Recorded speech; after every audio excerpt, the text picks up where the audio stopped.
నమస్తే 9 TV Telangana news కి స్వాగతం. మెదక్ జిల్లా ఉమ్మడి తుఫ్రాన్ మండలంలోని కొండాపూర్ గ్రామంలో 1999లో అప్పటి తెలుగుదేశం ప్రభుత్వం పేదలకు 100 గజాల ప్లాట్ ఇస్తూ ఉత్తర్వులను జారీ చేసింది.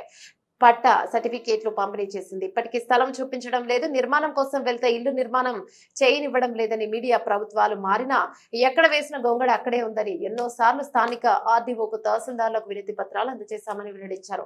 ఎన్నికలు వస్తే ఓట్ల కోసం వస్తారే తప్ప మా పేదల గోడు వినే నాయకులు లేరని మహిళలు మీడియాతో కన్నీరు మున్నీరుగా వినిపించారు. ఇకనైనా ప్రభుత్వం అధికారులు గ్రామానికి చేరుకొని నిజమైన పేదలకు ఇల్లు నిర్మించివ్వాలని కోరుతున్నారు. పేదలకు ఇల్లు కోసం కేటాయించిన స్థలంలో నర్సరీ ఏర్పాటు చేశారు.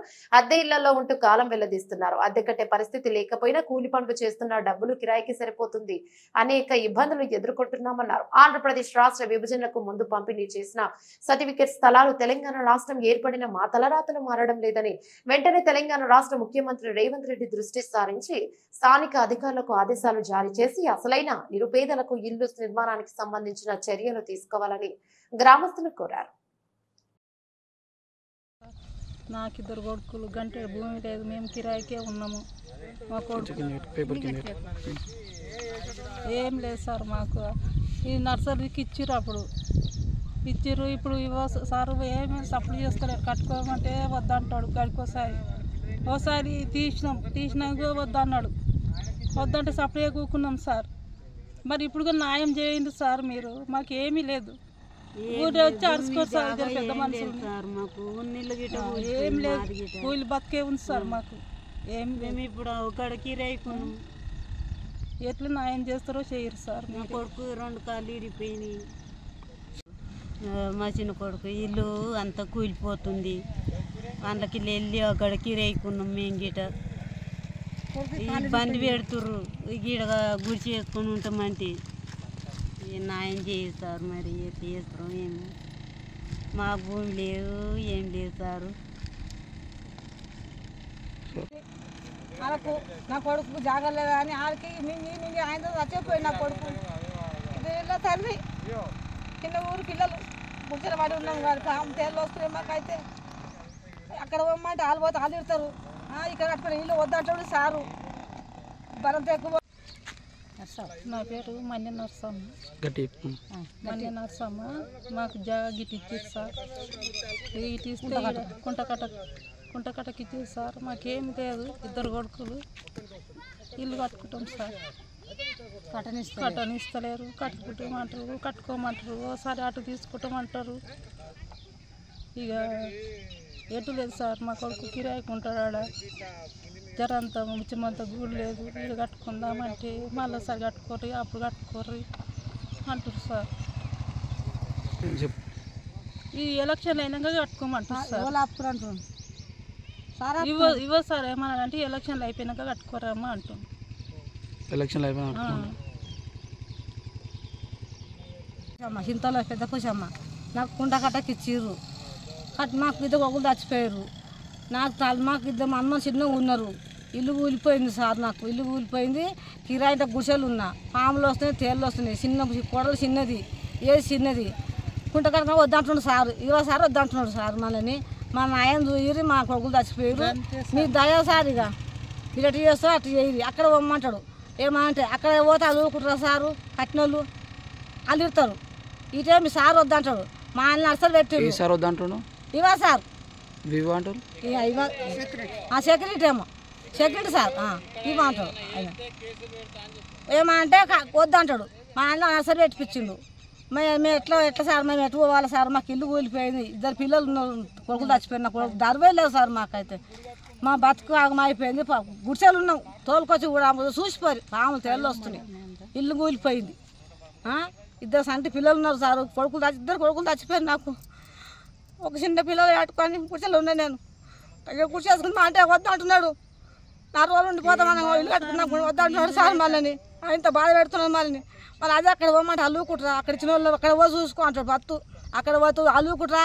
వాళ్ళు ఎలా కొడతారు. లంచ పడిపోయి ఆదిడతారు. అటు పోతే ఆఖరికి నాకు కొడుకున్నప్పుడు పోతే 3 పోలీస్ స్టేషన్ పట్టించినట్టు పోతే నాకు ఎందుకు ఇస్తలేవు అని పోలీస్ స్టేషన్ పట్టిస్తే అట్లా సైడ్ పిచ్చుకొచ్చుకున్నాం. బాధపడి తోలుకొచ్చుకున్నా.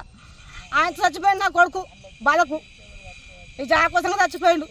ప్లాట్ కోసం చచ్చిపోయినా ఆ కొడుకు ఇప్పుడు ఆడుకోసం చచ్చిపోయిండు. ఇస్తున్నారా అని పోలీసు సంఘం అడిచారా అని కుదాని ఆయన చచ్చిపోయిండు నా కొడుకు.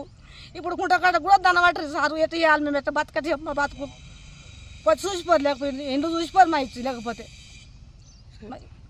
అమ్మ చింతలో పెద్ద కూసమ్మ నాకు కుంటకట్టకి ఇచ్చిర్రు. మాకు ఇద్దరు ఒకరు చచ్చిపోయారు. నాకు మాకు ఇద్దరు అమ్మ చిన్నగా ఉన్నారు. ఇల్లు కూలిపోయింది సార్. నాకు ఇల్లు కూలిపోయింది. కిరాయితో గుడిసెలు ఉన్నా. పాములు వస్తున్నాయి, తేళ్ళు వస్తున్నాయి. చిన్న కొడలు చిన్నది, ఏది చిన్నది. కుంటకట్ట వద్దంటున్నాడు సార్. ఇవో సార్ వద్దంటున్నాడు సార్. మనని మా నాయన చూయిరి మా కొడుకులు చచ్చిపోయారు. మీ దయా సార్ ఇక మీరు ఎటు చేస్తారో అటు చేయరు. అక్కడ పోమ్మంటాడు. ఏమంటే అక్కడ పోతే వాళ్ళు ఊరుకుంటారు సారు. కట్టినోళ్ళు వాళ్ళు ఇడతారు. ఇటే మీ సార్ వద్దంటాడు. మా ఆయన నర్సలు పెట్టారు. సార్ వద్దంటున్నాడు. ఇవా సార్ వివో అంటారు. సెక్యూరిటీ ఏమో సెక్యూరిటీ సార్ ఇవ్వమంటాడు. ఆయన ఏమంటే వద్దంటాడు. మా ఆయన నర్సరీ పెట్టిపించిండు. మేము ఎట్లా సార్ మేము ఎటు పోవాలి సార్. మాకు ఇల్లు కూలిపోయింది. ఇద్దరు పిల్లలు ఉన్నారు. కొడుకులు చచ్చిపోయిన కొడుకు దర్వే లేదు సార్. మాకైతే మా బతుకు ఆగమైపోయింది. గుడిసెలు ఉన్నాం. తోలుకొచ్చి కూడా చూసిపోయి పాములు తేళ్ళు వస్తున్నాయి. ఇల్లు కూలిపోయింది. ఇద్దరు సంటి పిల్లలు ఉన్నారు సార్. ఇద్దరు కొడుకులు చచ్చిపోయారు. నాకు ఒక చిన్న పిల్లలు కట్టుకొని గుడిసెలు ఉన్నాయి. నేను గుడిసె వేసుకుని అంటే వద్దు అంటున్నాడు.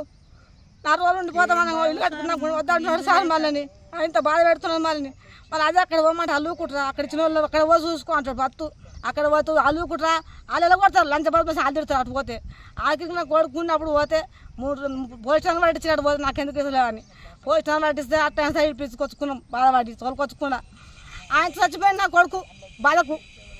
ఈ జాగ కోసం చచ్చిపోయిండు. ప్లాట్ కోసం చచ్చిపోయినా ఆ కొడుకు ప్లాట్ కోసం చచ్చిపోయిండు. ఇస్తున్నారా అని పోలీసు సంఘం అడిచారా అని కుదాని ఆయన చచ్చిపోయిండు నా కొడుకు. ఇప్పుడు కుంటకాడ కూడా దండం పట్టరు సారు. ఎట్లా ఇవ్వాలి మేము ఎట్లా బతకటి మా బతుకు వచ్చి చూసిపోరు. లేకపోయింది ఎండు చూసిపోరు మా ఇచ్చి లేకపోతే నా పేరు మన్య నర్సమ్మ. గట్టి మన్య నర్సమ్మ. మాకు జాగా గిట్ ఇచ్చారు సార్. ఇటు ఇస్తే కుంటకట్టకి ఇచ్చారు సార్. మాకేం లేదు. ఇద్దరు కొడుకులు ఇల్లు కట్టుకుంటాం సార్. కట్టనిస్తలేరు. కట్టుకుంటామంటారు, కట్టుకోమంటారు. ఓసారి అటు తీసుకుంటామంటారు. ఇక ఎటు లేదు సార్. మా కొడుకు కిరాయికి ఉంటాడు. ఆడ జరంత ముచ్చమంత గూడు లేదు. ఇల్లు కట్టుకుందామంటే మళ్ళీ సార్ కట్టుకోరు, అప్పుడు కట్టుకోరు అంటారు సార్. ఈ ఎలక్షన్ అయినాక కట్టుకోమంటారు సార్. ఇవ్వ సార్ ఏమన్నా అంటే ఎలక్షన్లు అయిపోయినాక కట్టుకోరమ్మా అంటాం. ఎలక్షన్లు అయిపోయినా మాకు అది కొండాపూరు. మాకు ఏమీ ఆమ్దాని ఏం లేదు సార్. ఇక్కడ భూమి జాగా ఏం లేదు. ఒక గుంట పొలం కూడా లేదు. ఇక్కడ జరంత ప్లాట్ ఇచ్చి ఇప్పుడు మమ్మల్ని ఇళ్ళకి రానిస్తలేరు. మాకు ఇల్లు కూడా లేదు. ఇల్లు కూలిపోయింది. కిరాయికి ఉన్నాం. నెలకు 5-6 వేల కిరాయి కట్టుకుంటూ కూలి చేసుకొని బతున్నాం సార్. ఇక్కడ ఇంత గుడిసెనన్ను వేసుకుందామంటే ఇళ్ళకి రావద్దు ఈ జాగాలకు అంటారు. ఓలంటారు రావద్దని. ఊరు సెక్రటరీ వద్దంటుండు, ఆఫ్ చేస్తుండు. ఇక్కడ నర్సరీ పెడుతుర్రు. ఇంటింటిదే ఇక్కడ వస్తుర్రు. మళ్ళీ అక్కడ మీ సైడు అందరు కట్టుకుర్రు. మమ్మల్ని వద్దంటే మేము ఎక్కడ ఊరికేనే వెళ్ళిపోవాలన్నా సార్. మరి ఎక్కడ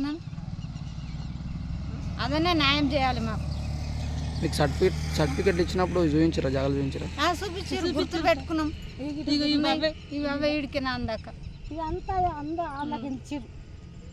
కొన్నెలు ఇచ్చిర్రు. కానీ అడమా నర్సరీ పెట్టింది మధ్యలో వచ్చి ఇట్లా సార్. మాది మాకు చూపిస్తే మేము ఇంత గుడిసెనో ఏదో వేసుకుంటాం.